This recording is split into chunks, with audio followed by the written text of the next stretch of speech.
Hey everybody, welcome to the Back of the Roadhouse podcast, video blog, occasional talk on what's going on around here at maddogsroadhouse.com. Today is Saturday, June 6th. That means it is the anniversary of the Allied invasion of Normandy, which I think we would all basically agree was definitely, if not the first, one of the first significant inroads, the steps toward the end of World War II. Very, very fascinating story about what led up to D-Days and how that all worked, and it's just amazing. But that was a great feat, and that was a great victory, and it's important we always remember that and the people who did that and the people who fought so hard to make the peace after the war, because that was probably a bigger victory than some of the military ones. At any rate, thinking a little bit, playing a little today. That didn't sound great, but I haven't been doing anything real great all day. Been gardening, mowing. It's basically been the lawn and grounds crew today, or as I call it, the HOA. Did a little bit of shopping, and I mean very little, because going on a little adventure here, folks. And I'm gonna try and do a little of this while Mrs. Maddog and I are doing it, and we'll kind of see how that goes. Should be an adventure. I'm not telling you what, and for those of you who know, just keep it to yourself, and it'll be more fun when we discover different things as we go. So don't spoil it for everybody else, or for me, because I'm trying to make it a surprise. So anyway, I thought we'd talk a little bit about one of the most important aspects of having fun here at the Roadhouse, and that's the playlist. As I've said, I always try to live my life in a way that I think I kind of need a soundtrack for it. And what the soundtrack may be at any given time is very wide, and it's very varied. Yeah, quite varied. I've got kind of a broad spectrum of music. We could be listening to Nessun Dorma, or we could be listening to Foggy Mountain Breakdown, or Pretty Polly, or Drive-By Truckers, or, I don't know, a lot of Stranglehold by Ted Nugent, for all I know. You never know. Ted was a really good musician before he went crazy. Still a good musician. Crazier than shit, though. If you're going to be over here for any length of time, especially in the evening while we're cooking or while we're eating, there's going to be music. Occasionally, I try to regulate the volume down, try to kind of have it more or less in the background, but it needs to be there. One of the neatest things I encountered out in the finer dining world was on a trip to Las Vegas, and we'd gone to a place called Carne Vino, which was in, I don't know, one of those. It was somewhere buried in the Venetian. I don't think I could find the damn place again if I had to, but it was over there somewhere. And this was a joint venture between Mario Batali and Joe Bastianich. He's Lydia Bastianich's son and a great restaurateur. And he teamed up with Mario Batali. This is back in the days when everybody thought Mario Batali was cool and didn't know what he was doing in his spare time that made him a very uncool person. That's too bad, but play stupid games and win stupid prizes, I guess, or don't win, I guess. But anyway, this place was an Italian restaurant that featured steak, carne, vino, meat, wine. And it was just a phenomenal place. It was kind of a little bit ritzy. They had a great menu. They had a Bistica Fiorentina that we should have ordered. We didn't. Okay, of course, we opted for the tasting platter, tasting menu, and different kinds of steaks. And believe me, that was delicious. It really was. And the wines were great. We had a great time with our server. I always know when I'm doing well with the servers when they will bring us something we didn't ask for at the end, and it's usually some form of digestif. It's some kind of alcohol that the place is kind of known for. And the guy showed up with these stems that were probably, I don't know, about 18 inches high, and had about as much structural integrity as a tulip made out of crystal. These things were really funky, and they contained some kind of red, viscousy, like hooch. And I asked him, I said, so what exactly do we have here? And he's describing it. And of course, this is some kind of mountain-esque concoction of various roots and herbs and all these different things. And I look at him and I go, so this is what Jägermeister looks like on the south side of the Alps. And he looked at me and he grinned and he said, well, yeah. And that's pretty much what it was. But it was delicious. We enjoyed it. And we had a great time. But the point I'm going to make here is that Mario made a point of having a playlist going in there that was not what you'd expect. It wasn't, that Italian-esque sort of background, sort of Frank Sinatra, Godfathery, Goodfellas-esque sort of thing. It was Mario had REM blasting at a damn near "Are you sure you want it this loud" volume, which was way cool with me, and I thought it really worked, and I thought that was neat because if you read into, I think even somewhere in the menu or somewhere or maybe online about the restaurant, this was a big deal, and I'm not sure whether we heard the Replacements while we were at it, but you get the picture. So you don't really need this hoity-toity music if you don't want it. And think about it, it really kind of sets the stage, and it kind of sets the mood. And sometimes you can be eating off of fine china with the Replacements blasting in the background. So let's talk about the playlist. Let's talk about some of the things I'm listening to lately. Lately, I've been on a little bit of a bluegrass jag for obvious reasons. I like listening to bluegrass. I listen to Bluegrass Junction on the Sirius XM as I drive around. I usually vary between that and outlaw country and the occasional, throwback rock things so I can play like I'm watching MTV again. But the bluegrass has been a lot of fun. I'm starting to play enough and starting to hear myself play enough that when I listen to good banjo players on various tunes and with bands and artists, I can hear licks that I'm like, oh, that one. And I can hear those sounds, and you get that buried in your head, and then you want to emulate it when you play later. And individual results may vary, and may vary with, vary with a lot of things.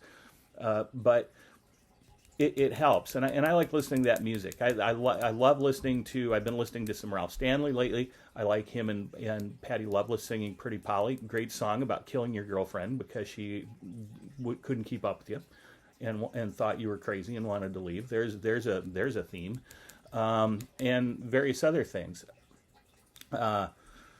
Listening to always a lot of Texas singer-songwriter stuff. Townes Van Zandt, Robert Earl Keen, James McMurtry. There's something to get your head wrapped around. That guy can tell a story, and wow, is it a lot of fun. Little Ray Wiley Hubbard, because it's kind of fun to get out there a little bit. Jerry Jeff Walker always livens stuff up. And of course, you can't mention all of those guys and not mention the late, great Guy Clark. Go listen to The Cape by Guy Clark and just listen to the words and listen to the tunes and think about that. That's a great, great song, The Cape by Guy Clark. Listen to a lot of that. Also kind of drifting back towards some of the Southern goth stuff. And when I think of that, I'm thinking drive-by truckers and folks like that. I love drive-by truckers. This is Patterson Hood, that other guy, and Jason Isbell used to be in this band.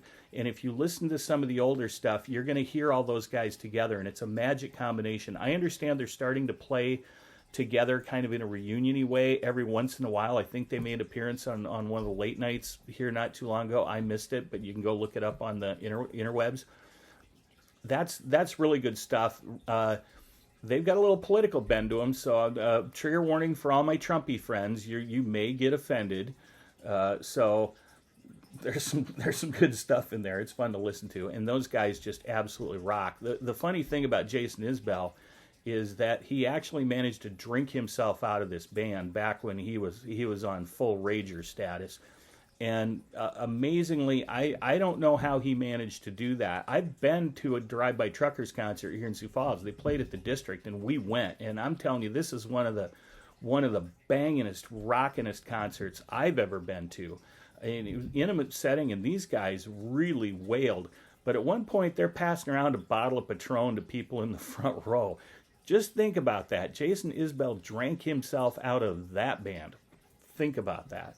Anyway, but Jason Isbell is also great to listen to, and for that matter, so is John Prine. You got to have some John Prine going. If you don't like John Prine, I don't like you.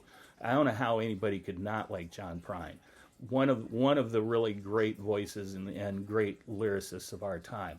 little known fact, it was him, it was John Prine and Steve Goodman who wrote "You Never Even Call Me by My Name" that David Allan Coe made famous. If you can go find versions of John doing that online, or Steve Goodman, those are a riot. And there's some verses in there that David Allan didn't get because he had to make room for himself in the song, of course. So go find those. Those are great. Those are fun to listen to.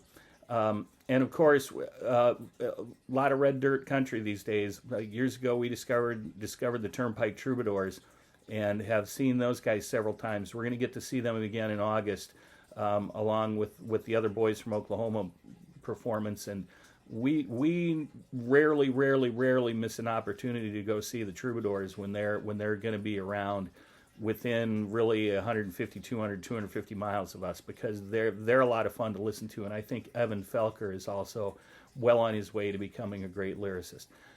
Don't take a rain check on some of the great red dirt women that are playing as well. There are a lot of great artists that you probably aren't going to see or may not even hear about if you're outside of, say, the immediate Texas area. I'm talking about people like Pauline Reese. She's a lot of fun to listen to.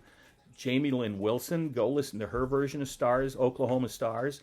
That's also recorded by Turnpike. That's her song. Evan Felker finished it by adding a verse to it and claims a songwriting credit. And both versions of those songs are absolutely magical. And Eyes for You by Jamie Lynn Wilson is also a super good tune, and I recommend that. And of course, no Maddog playlist is complete without a lot of fun with Todd Snyder. God, I'm sorry that guy's dead. What an amazing person. Died of the same thing as what's his name, Kyle Busch or whoever it was, the NASCAR dude that augured in here just a little bit ago.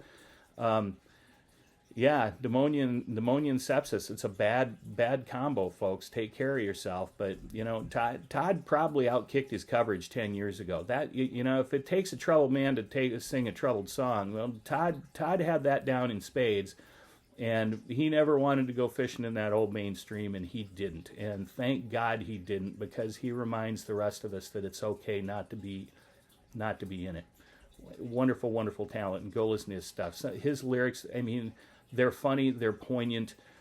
He plays some of his songs he used to play with the band, then he stripped it all down to him and a guitar, and it doesn't matter what version you've got, it's phenomenal, and the stories will absolutely have you in tears. They are great.